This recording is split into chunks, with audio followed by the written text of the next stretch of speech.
Why don't we get going? Why don't we get going? Welcome to the Step Over podcast. And I'm joined by Jessie Porter-MacLennan, who I think for the first time after I think we're up to almost 20 episodes of the Step Over. I'm going to call you my co-host for the day. Oh, I'm Jessie, how are excited. you? I'm doing well. How are you? I'm doing all right. Thank you very much. Um, we've been trying to find time to chat, and there's I think there's been a lot going on with Ottleti the last 2 weeks. There's something to talk about. So we're going to have like an Ottleti focused podcast. There's the draft, and last week there was the big day, the big six signings. And I think we're just going to have a little chit chat about that and get us caught up and how we felt about what's happened the last 2 weeks. Yeah, I think to say that there's been a lot that's happened in the past couple of week or two is a bit of an understatement. Like there's been a lot and then there's been more and more and more. So there's definitely a lot to talk about, that's for sure. Absolutely. So the draft was on January 20th, where Ottawa took Jose de Cunha from Cape Breton, as well as Julian Bruce from Montreal Carabins. Jessie, what did you think about the like how that draft went and Atleti's two new potential players? Yeah, I think the draft went well. A lot of the players that were chosen, I think they were deserving of being drafted. There was a lot of really good athletes in the men's USports soccer this year. So everyone that was chosen, I think, is deserving of it. I like that some of the teams also chose local to try and advocate for that. And in terms of Ottawa, I mean, it's no doubt that Julien Bruce and Jose de Cunha are incredible picks, and there was somebody who was keeping an eye out for Atletico's needs, and they picked accordingly. And it's not a surprise to me that like the top three, I guess you could say, considering top four, but two of these players were in the top teams of the country, like both of them. Julien Brice, his team won nationals, and Jose de Cunha, like I don't really exactly know what happened with Cape Breton. They're usually a very, very strong team. I think this tournament, something just happened there. They didn't end up in the finals this year because I'm pretty sure they won in 2019. They have an incredible coach, as we all know. So they always do very well, and they always have very, very talented players. But yeah, specifically, I think, yeah, it's important that we have somebody for the back. Jose de Cunha, he's a tall guy, and he can get in there. I've seen him play. I've seen highlights of him play, and he's an incredible player. And the thing like that I like about Julien Bruce the most is that not only like is he a great player and he attacks well and he takes advantage of his opportunities, he's a team player, and also his potential chemistry that he could have with Zakaria Bahu. I think there's something special there. And of course, not everyone that's drafted potentially stays on the team, but I don't That's right, because know. I have good hopes. they were teammates, right? Yeah, they played together for almost 3 seasons. Two with CS Longueuil, and then one, I think, team in Laval. But I remember Zakaria mentioning that Julien got injured. But yeah, it seems like they're good friends, and I think that's a nice thing for Julien too going into it, is that there's somebody there that he knows going into the training. It'll be more comfortable for him to integrate into the team a bit. So yeah, I mean, both these players drafted would be a great addition to the team, but I think with Julien and Zakaria, like that can be something special. That could be something to look forward to. What do you think of it all? Well, yeah, like I was going to ask you, like, what like what you think about both these players' chances of actually like making the team. Because one of the things, if you're on the Ottawa soccer Discord, or like if you're talking on like social media, like our draft picks last year, which were Reggie Larea and Chris Malakos, they were drafted, but they only got a little bit of time to train with the team and just weren't kept on. But of course, that was Ottawa's first draft, and there's kind of there's an asterisk beside everything that happens during COVID. So it's hard to say, like, it's hard to judge, like, okay, like how is Ottawa going to treat the draft, this year, because you only had this one weird year to make any sort of judgment based off of, and so maybe you didn't have anything to base it off of because of that. But I did notice, my feeling about the draft is that they, especially with Jose Acuna getting, Yao Felix to make the announcement of the number 1 overall pick, to me that kind of says okay, well, we're not taking this seriously. We think that Jose Acuna at least for sure has a shot to make it, and with Julian Bruce especially having that potential connection with Zakaria. By the way, you chatted with Zakaria. Is that how you say his name? Yeah. Okay. Yes, we'll talk about that a little bit. That also makes me think that maybe that ups Julian's chances of making the team as well. Just having that already some chemistry built in when, this team is going to be pretty new to each other this year again. So having some chemistry kind of built in might really work in Julian's favor. What do you think? Yeah, no, I completely agree with what you're saying. It's so true. And again, with the draft last year, considering there was no season, it's kind of hard to really go off of how the Atletico approached the draft in that year. But in terms of, with the Julien and Jose, in terms of them and their potential of going onto the team, because often we see with drafts, not all of them will stay. They'll go, they'll train, we'll see how it goes. And if it doesn't work out, they'll go back to university and they'll try again another season, or just the CPL didn't work out for them. But in terms with especially Julien and Bruce, I think if they really see something there between these two players, and if they connect well and they know how each other play, I think that can play in Julien's favor very well. But at the end of the day, I still think the coaches are really going to have a look at every aspect of the player, their work ethic, who they are as a person, on top of their talent and skills that they have in soccer. It's about who the person is and how the team all gels together. You can have a team of 11 perfect soccer players that play all their positions perfectly, but if they don't gel well with the team and they all don't gel well together, they could lose every game, no matter how good a player is on a team. So I think it'll be about the first impressions they make with the coaches and showing that they really want this. I think that's what's going to matter most, because at the end of the day, if, for example, I'm not saying this is true at all, but Julien, he just doesn't seem like he's really wanting it, then I'm sure the coaches and whoever's making these decisions will see that. But at the end of the day, I think if they want something enough and they show that they have the skills to play at this level now, they'll have a pretty good chance. But yeah, that's kind of how I see it. But at the end of the day, it really is about whether the professionals that are choosing whether they stay on the team or not see that they really want this and they really are ready and capable to start playing in the CPL, because they're not going to draft people just because it looks good. You know what I mean? Considering the Julien and Zach thing. So that's how I see it. Yeah. And I think they're going to have to prove that they're players who can make an impact while they're here. Because I'm not sure if you notice this, but in the number of players you're allowed to have on the roster, these players, if they're signed to a development contract, they go back to school. I'm not sure if if both these guys, I think Bruce for sure will be going back to school. I don't know. I think Acuna probably will as well. I think they both have a few years of eligibility left. But so so part of the way through the season, they're going to be gone. So I don't think they're going to be kept on if the team doesn't think that they can make an impact while they're here.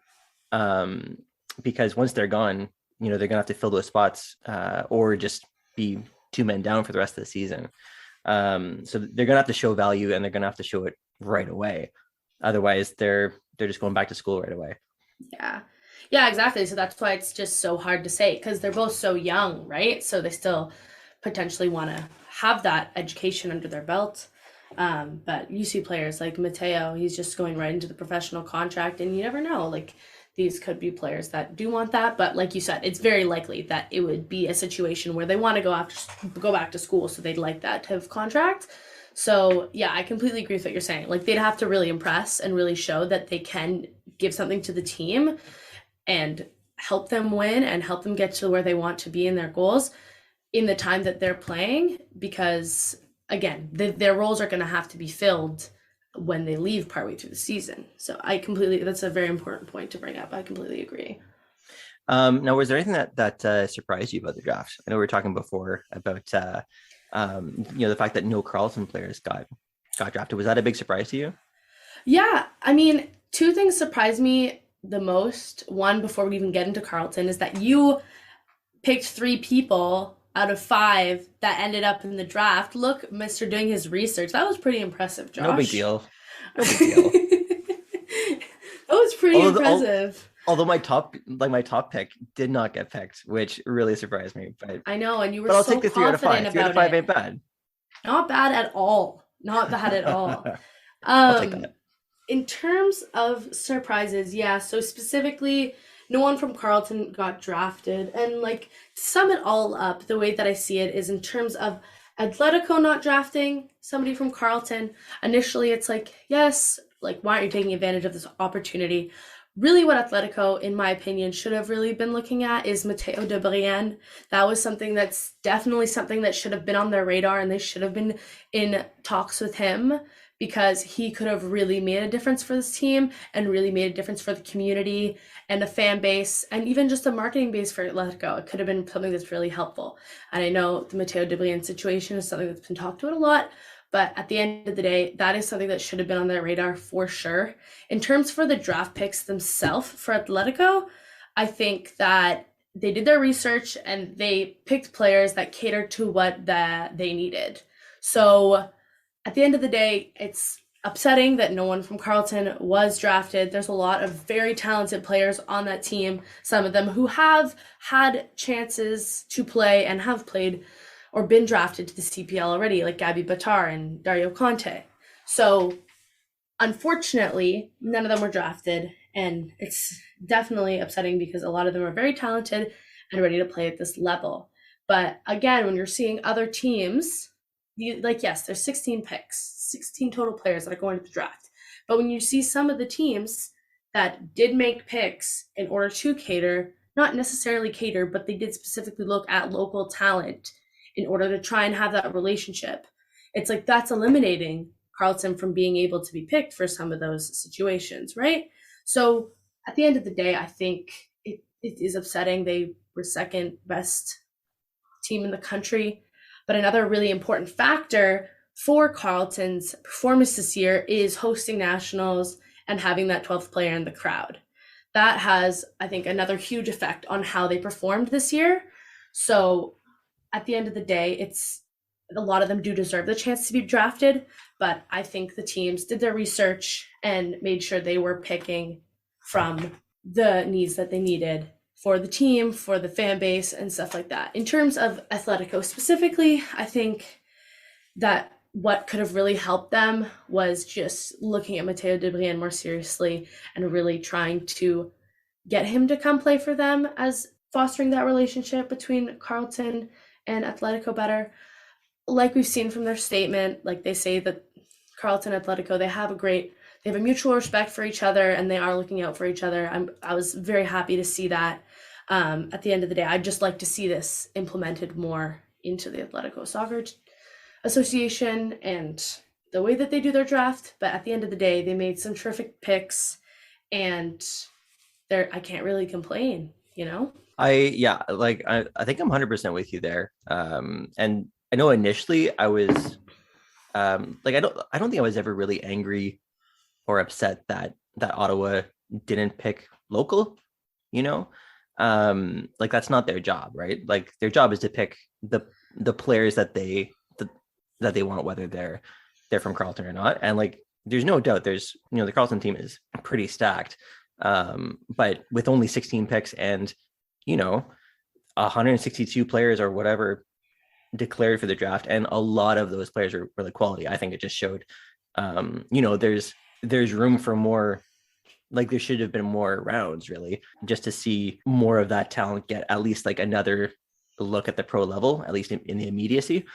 In terms of Matteo de Brienne, he was always going to be the number one pick from Carleton if anyone was going to be picked.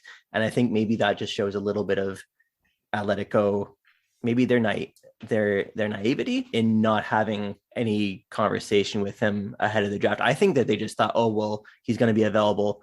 I do honestly think that they were going to pick him. And I think it would have been hard not to. But, they didn't talk with him before. And, in your chat with him, it sounded like there's no contact with them. So Feller jumped, and I think they're going to reap the benefits of that this year. Like, we're going to see. He signed pro. I guess he's not going back to Carleton. He's going to have a full pro season. And realistically, like, when you only have 16 picks across the whole draft, there is probably realistically only 3 or 4 guys on Carleton who, like, of the 13 that declared, who had a legitimate shot at getting drafted. And it just so happened that teams picked other players, and that doesn't, like, I don't think that reflects their quality. I think it just reflects the quality of the draft class overall. Yeah, like, I wasn't surprised that no one from Carleton got picked. I was a little disappointed, but at the same time, I think we got 2 really great players. And I think it's important to know that, just because no one from Carleton got picked, that doesn't mean those players aren't going to get a shot. Like, I think of the players that declared, quite a few are going to get a look at the CPL in the future, or at least in a pro league somewhere. And I think it's important to remember that, like, a lot of these players play for OSU, which has a very tight relationship with Atletico. They were the first member of the Powered by Atletico program. So it's not like these players are going to drop off the radar. And you got to think that guy is like Gabby Batar. He's going to be on people's radar. He's probably going to turn pro somewhere. Dario Conte, he was in the Furious Academy. He played a game or 2 with them. Like, he's been on people's radar for a long time. He's going to get a look somewhere. There's guys I'm sure will trial, and I'm quite sure at some point we'll see some of them at least trialing or training with Ottleti. They just didn't get drafted. So, I don't think that's like a world is falling type situation, No, completely. And yeah, I think one important thing about Carleton that sets them apart from others is that, one, they have Kwesi Loney, who is a fantastic coach, who helps them get to the way that he plays the game. The way he has them play the game has a lot to do with it. And another thing that, my personal opinion is that it's a very well-rounded team, and it's hard to stand out, if you know what I mean. Matteo De Brienne obviously stood out. He's Matteo De Brienne. Like, we can just get over it. He's just he's amazing. But at the end of the day, a lot of these players stood out, and they all played very well. So it was a hard team to stand out in my opinion, because they're just such a well-rounded team, and they really play and work together as a team. Absolutely. Now, something that happened a bit more recently, so last week, was the big day where Ottawa signed 6 new players. So they signed, so I'll go through the list of players that they signed. They signed Ollie Bassett, McDonald Neba, Nathan Ingham, Kevin Ailman, Zakaria Bau, and Maxime Tissot. Like, what were your thoughts on just like on just that day? Like did you like that, having 6 players, 1 every hour announced? Yeah, I think it made it a lot more exciting for people to have it 1 an hour. You have something to look forward to every hour. You go throughout your day, and then you're like, okay, wake up, this player. Okay, I'll have my breakfast coffee. Oh, okay, this player. And then, it just was something to look forward to throughout the day. And yeah, it was a very interesting way to do it. I think there's definitely a reason behind it. It kept people engaged. It kept people online. Kept people talking about it, because people wanted to have a say on every single pick. And some people did wait to talk about it by the end, but a lot of people were trying to give in their 2 cents for every player every hour. But yeah, no, I really liked the signings. I think it was very exciting, and I'm very excited to see what they have to bring to the table. And it was a very interesting way they kind of went about picking the players, in my opinion. I liked it. Yeah. Like, I know this isn't how like hockey works, but can you imagine the Sens announcing 6 new players like one every hour in one day. The city would lose its mind. I think it was a cool way just to good on them for keeping a wrap on who was getting signed. Like I think they did a really good job of keeping everyone kind of out of the loop until the last minute.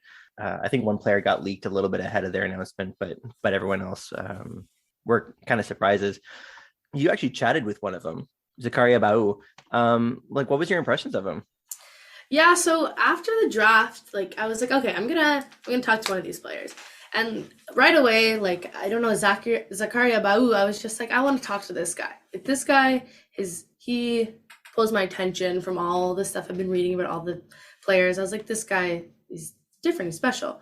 And he'd never played in the CPL. So I was like, oh, okay, like how was he? I was considered a little bit confused why he wasn't in the draft list. And then I was like, oh, it's because he played in the college stream of things. This is a bit of a interesting. So in terms of Zakaria and my talk with him is like, I think from what I've seen him play in highlight tapes and stuff like that, he knows what he's doing in the ball.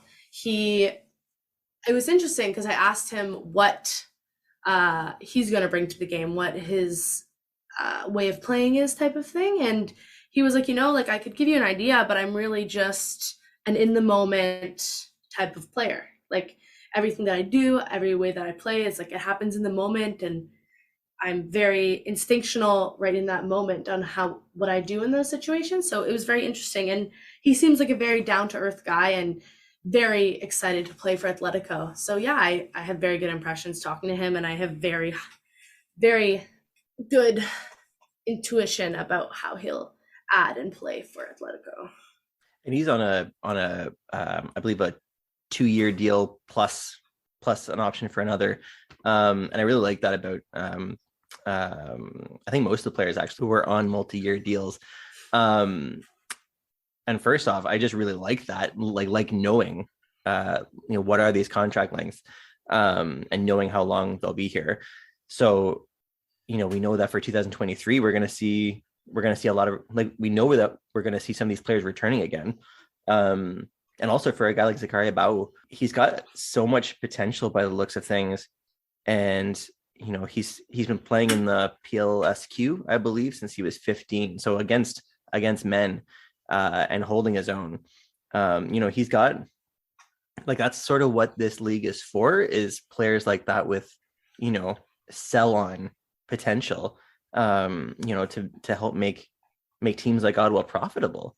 If you sign him, pay him whatever you're paying him, and sell him for a few $100,000 maybe in 2023 or even 2024, that's a lot of your salary that this one player is paying for. So I think that was a great signing. Was there one player of those 6 that kind of stands out to you as either being maybe the most exciting player of those 6, or who you're most excited about, or the most important? Yeah, I mean, they're all important. They all play a role that is going to be important to Atletico's style of playing in the games this coming season. But I mean, I think McDonald Neba was one that very much excited me, because I've watched many different levels of soccer, and one thing that wins you games predominantly in soccer, we all know this, is defense. And having a tall, strong center back, I'm hoping that he's playing center back, but even just in the defensive line in general, he's going to perform so well. And just having the height, it's such an advantage that obviously is talked about, but I don't even know if it's talked about enough. And I think it will work very well in Atletico's advantage there. And hopefully it helps us out in that sense. I think other than Zakaria, he was just exciting, was really on my radar. And then I was like, whoa, this is going to be great. But yeah, I think Atletico needs to step it up with their defense a little bit. And this player, I think, could help a lot. Yeah, they were they were all high quality signings. There's not one on the there's not one on that list of 6 who is any kind of slouch or anything like that. like I think Ollie Bassett's going to play a big role. McDonald Neba, like you said, he's like I think he's going to play a huge role. Like they're saying that there's other teams that are trying to sign him who think he's going to be maybe the top defenseman by the end of the season in the CPL. Nathan Ingham, obviously locking in that number one goalie for the season, huge. Kevin Ailman seems to be, kind of that, like he's going to get a lot of minutes playing in that midfield, like a very creative player. Zachary Bau, obviously, we talked about lots of potential. Max Tissot, I think, as long as he can stay healthy, because he's had injury problems in the past, but like he's going to appeal to, the French fan base as well, which I think you really need, some francophone players in Ottawa. Definitely. I think that's just important to have that kind of representation. Yeah.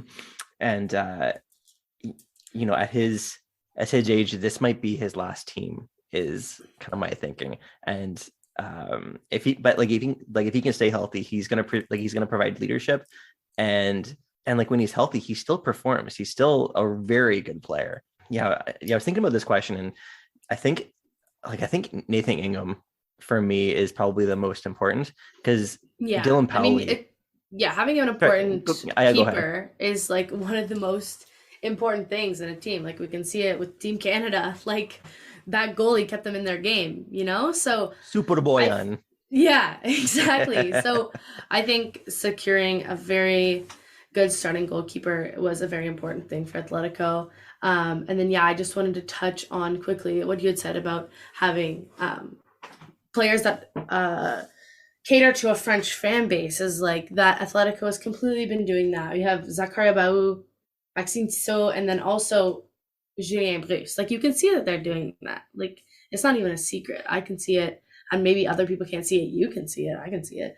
But I think it's also another really important thing that they need to do, and that's something they are doing. So I think that's very good. Absolutely, yeah.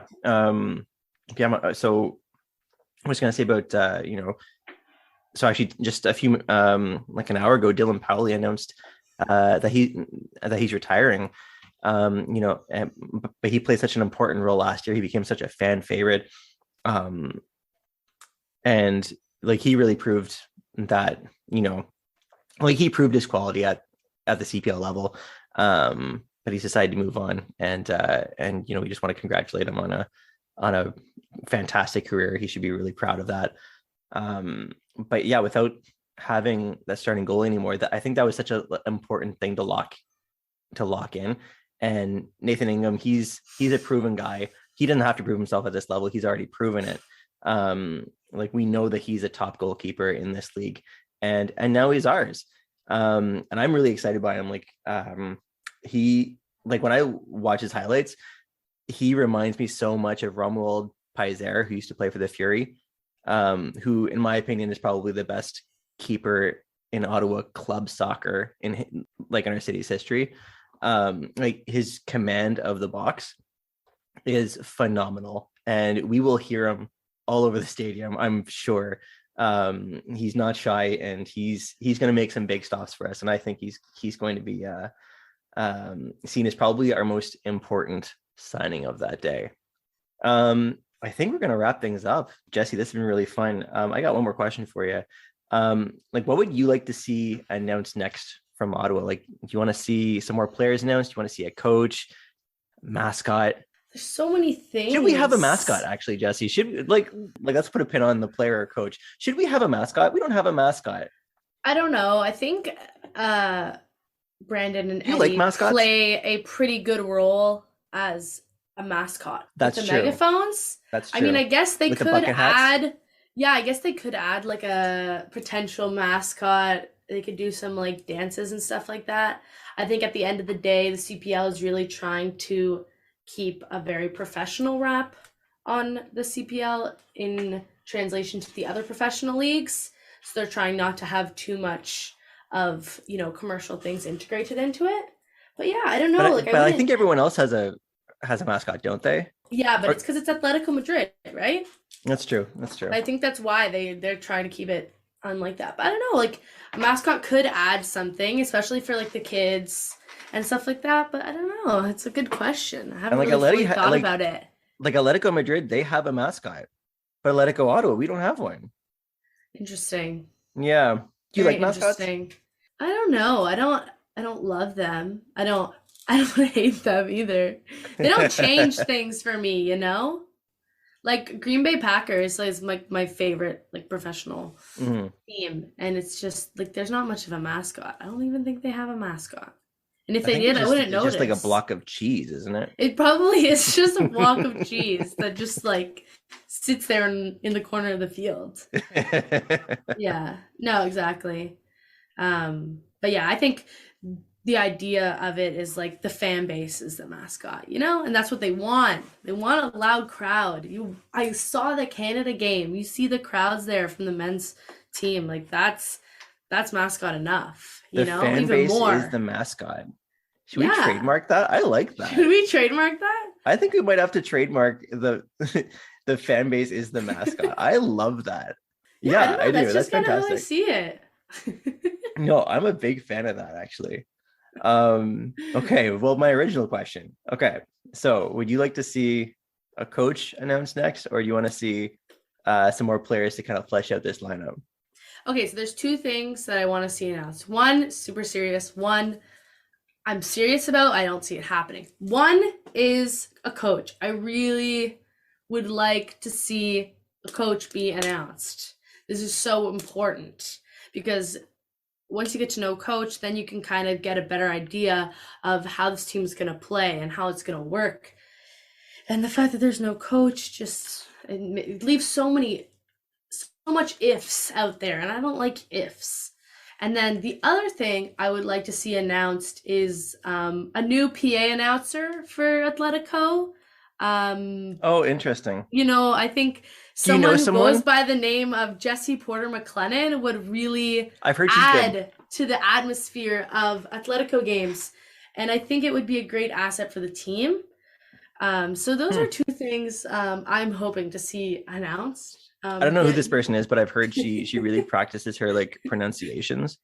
So she gets all the names like just perfectly. I've heard some she really does. good. She does. Yeah. And I am really advocating for her because she is very set on this goal. So get it out there. Atletico Ottawa wants to see Jessie Porter-MacLennan as PA announcer. That's very interesting. That's a very interesting take. I know no, of course, this is no offense to whoever is the current PA for the Atletico Ottawa games. No. I apologize. I don't know who that is. I'm sure they're absolutely lovely and they do a good job. But on this podcast we are JPM fans. So it's just a young girl trying to pursue her dreams. It's not trying to hurt anyone in the process. Just trying to live her dreams. For the record, I like to see a coach. Let's just get a coach and get that over with. I know on the on the podcast accounts, I had heard that a coach has been chosen and wasn't going to be announced. No, sorry, there weren't going to be any player announcements until the coach was announced, and that ended up not being true. So I put that out, and it wasn't 100% accurate. But it's what I heard. So from sources, and that wasn't 100% right. So I would like to see a coach, and yeah, if we can get Jessie Porter-MacLennan on that PA system, all the better. To pronounce the name of the new coach correctly. Yeah, exactly.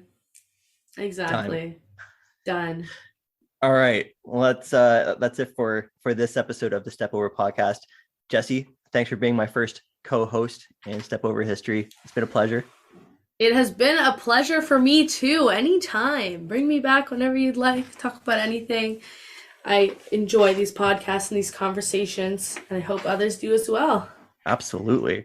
So for those listening, you can follow us at the Step Over podcast.